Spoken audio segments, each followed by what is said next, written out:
حضرت ابراہیم علیہ السلام نے جہاں اپنے چچا آزر کو دعوت دی، وہاں آپ کی ایک اور خواہش بھی تھی کہ یہ تمام میری قوم ایک جگہ جمع ہو اور سب کو جمع ہو کر اجتماعی طور پر ان کو ایک اللہ تبارک و تعالی کی عبادت کی طرف بلایا جائے، ان کو توحید کی دعوت دی جائے اور بت پرستی کی مذمت بیان کی۔ اب آپ کی ایک یہ خواہش تھی، اسی خواہش کے پیش نظر آپ کیونکہ موقع کی تلاش میں تھے، آپ کی قوم ایک میلہ کرتی تھی ہر سال شہر سے باہر نکل کر، اور اس میلے میں بڑے کیا بچے کیا بوڑھے سب اس میں شرکت کرتے تھے، اور جانے سے پہلے وہ بہت سارا کھانا بناتے تھے اور بتوں کے آگے رکھ دیتے تھے، اس غرض سے کہ یہ بت ہمارے میلے سے شام کو آنے تک یہ بت کیا کریں گے، اس میں برکت ڈال دیں گے۔ تو اس ارادے پیش نظر جب وہ میلے میں جانے لگے، انہوں نے حضرت ابراہیم علیہ السلام کو بھی دعوت دی، آپ نے جانے سے منع کر دیا۔ اب پورا شہر خالی ہو گیا، اب آپ علیہ السلام حضرت ابراہیم علیہ السلام آپ بت خانے گئے، دیکھا کہ بہت سارا کھانا تھالوں میں ان کے سامنے پڑا ہے۔ آپ نے ان سے فرمایا کہ تم ان کھانوں کو کھاتے کیوں نہیں؟ وہ بت بھلا کیا جواب دیتے، انہوں کو جواب نہ دیا، اور آپ نے بتوں کو توڑنا شروع کر دیا اور تمام بتوں کو توڑ دیا، اور پھر جو بڑا بت اسے چھوڑ دیا اور کلہاڑا اس کے کاندھے پر رکھ دیا۔ اور قرآن مجید نے اسے یوں بیان فرمایا، فَجَعَلَهُمْ جُزَازًا إِلَّا كَبِيرًا لَهُمْ لَعَلَّهُمْ إِلَيْهِ يَرْجِعُونَ۔ کہ حضرت ابراہیم علیہ السلام نے بتوں کو ٹکڑے ٹکڑے کر دیا، سوائے بڑے بت کے کہ اس کو چھوڑ دیا، یعنی اسے توڑا نہیں، اس لیے تاکہ وہ لوگ آئیں تو اس بڑے بت کی طرف رجوع کریں۔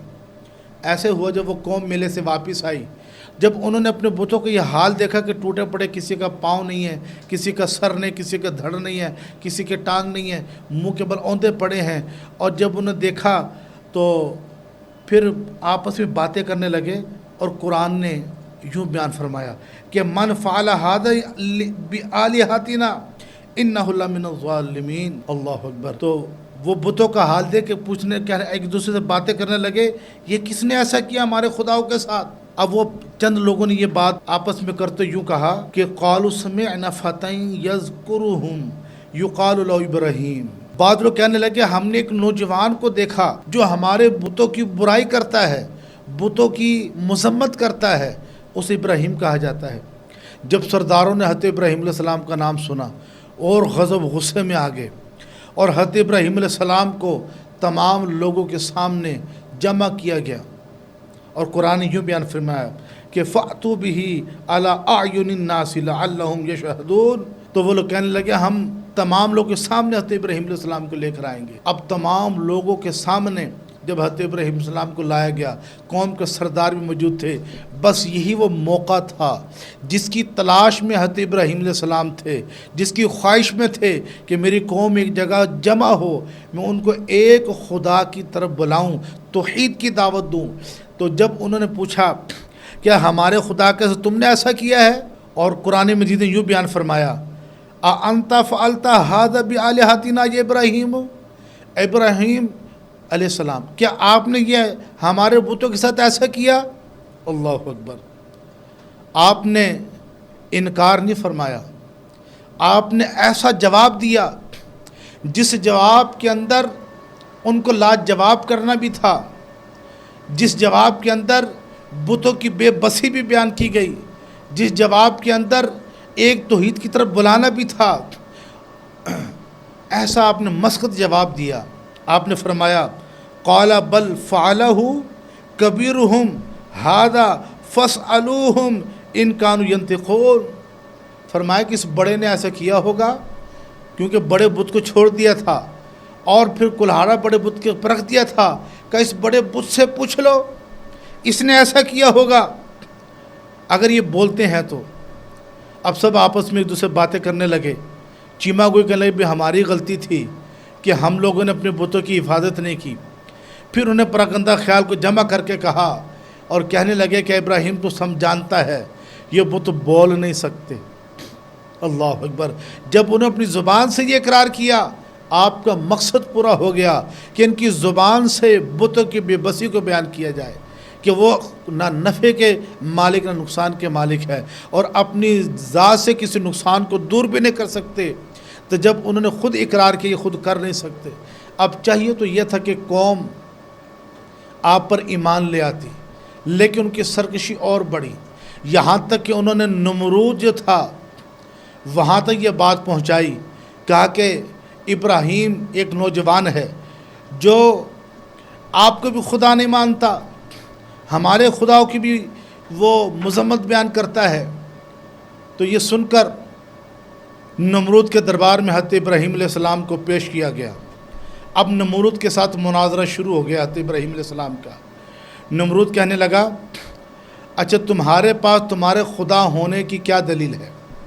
آپ نے یوں بیان فرمایا، قال ابراہیم ربی الذی یحیی و یمیت۔ حضرت ابراہیم علیہ السلام نے فرمایا کہ میرا رب تو وہ ہے جو موت بھی دیتا ہے زندہ بھی کرتا ہے۔ نمرود نے جب یہ سنا دلیل الوہیت کہ وہ موت بھی دیتا ہے زندہ بھی کرتا ہے، اس نے کہا یہ کون سی بڑی بات ہے، یہ کام تو میں بھی کر لیتا ہوں۔ اس نے قید خانے سے 2 قیدی منگوائے، ایک کو زندہ چھوڑ دیا اور ایک کو موت دے دی۔ آپ اس کے یہ عمل دیکھ کے مسکرا دیے۔ آپ سمجھ گئے یہ موت اور حیات کے فرق کو نہیں سمجھتا، موت و حیات کی حقیقت سے یہ نا آشنا ہے۔ پھر آپ نے دوسری دلیل اس کے سامنے رکھی، اور یہ دلیل تھی فَإِنَّ اللَّهَ يَأْتِي بِالشَّمْسِ مِنَ الْمَشْرِقِ فَأْتِ بِهَا مِنَ الْمَغْرِبِ۔ آپ نے فرمایا تھا میرا رب تو وہ ہے جو سورج کو مشرق سے طلوع کرتا ہے اور مغرب میں غروب کر دیتا ہے۔ اے نمرود اگر تو خدا ہے تو سورج کو مغرب سے طلوع کر کے دکھا۔ اب یہاں پر توجہ طلب دیکھی، اب نمرود ایسا کرنے سے قاصر رہا، عاجز رہا، کیونکہ آپ نے دلیل الوہیت ایسے رکھی کہ میرا رب تو وہ جو سورج کو مشرق طلوع کرتا مغرب میں غروب کرتا ہے۔ اے نمرود اگر تو خدا ہے تو مغرب سے طلوع کر کے دکھا۔ یہ دلیل الوہیت آپ نے دوسری نمرود کے سامنے رکھی، جس سے وہ لاجواب ہو گیا۔ اب یہاں پہ ایک بات سمجھانے کی ہے۔ اب دیکھیں دوسری دلیل الوہیت کیا رکھی تھی کہ اگر تو خدا ہے تو مغرب سے سورج کو طلوع کر کے دکھا، اور دوسری طرف دیکھیں خیبر کے مقام پر نبی کریم صلی اللہ علیہ وسلم اول وقت میں نماز ادا کر کے مولا کائنات حضرت علی مرتضیٰ کرم اللہ تعالی وجہہ الکریم کے گود میں سر کے آرام فرما رہے ہیں، یہاں تک کہ عصر کی نماز قضا ہو کے سورج غروب ہو گیا مغرب کی طرف۔ جب حضرت علی کی آنکھوں میں آنسو جاری ہوئے تو مولا کائنات کی آنکھوں سے آنسو جاری ہوئے تو نبی پاک صلی اللہ علیہ وسلم نے پوچھا، اے علی کس بات نے تجھے رلا دیا؟ کہا کہ میری نماز عصر قضا ہو گئی۔ اللہ اکبر۔ یہاں پر اعلیٰ فرماتے ہیں مولا علی نواری تیری نیند پر نماز، وہ بھی عصر جو اعلیٰ خطر کی تھی۔ اللہ اکبر۔ تو حضور نے پوچھا، اے علی نماز کو ادا پڑھنا چاہتا ہے یا کہ نماز کو قضا پڑھنا ہے؟ حضرت علی عرض کرتے ہیں یا رسول اللہ میں نماز کو ادا پڑھنا چاہتا ہوں۔ تو رسول اللہ نے وہ سورج جو مغرب کی طرف غروب ہو چکا تھا اشارہ فرمایا، واپس ہی پلٹ آیا اور آپ نے نماز عصر ادا کی۔ اب یہاں پر سمجھانا جو تھا کہ نمرود کے پاس دلیل الوہیت خدا ہونے کی دلیل حضرت ابراہیم علیہ السلام نے کیا رکھی تھی کہ اگر تو خدا ہے تو سورج کو مغرب سے طلوع کر کے دکھا، میرا رب تو وہ ہے جو سورج کو مشرق طلوع کرتا ہے مغرب میں غروب کر دیتا ہے۔ اگر تو خدا ہے تو مغرب سے طلوع کر کے دکھا۔ یہ دلیل الوہیت اس کے سامنے رکھی، وہ عاجز آ گیا۔ یہاں خیبر کے مقام پر رسول اللہ نے مغرب سورج کو طلوع کر دیا۔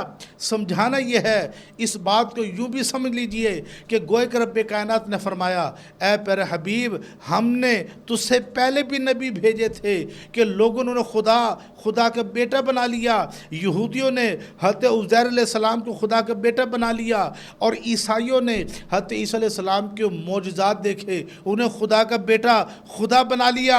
اور تو کہیں میرے یہ بندے تیرے امتی جب تیرے یہ معجزات دیکھیں گے کہ تیرا تو اشارہ پا کر جو ہے وہ چاند دو ٹکڑے ہو جاتا ہے، اور تیرے ہاتھ پر جو وہ پتھر ہے کنکریاں وہ کلمہ پڑھنے لگ جاتی ہیں، درخت اکھڑ کر تیرے حکم سے تیری بارگاہ میں آ کے سلامی پیش کرتے ہیں، اور تیرا اشارہ پا کر مغرب سے ڈوبا سورج پلٹ آئے گا، تو میرے یہ بندے تیرے امتی کہیں تو جو خدا نہ سمجھ بیٹھے کہہ دے آنا باشر مثلکم۔ اب یہ جو آیت کریمہ ہے آپ نے سنی کہ آنا باشر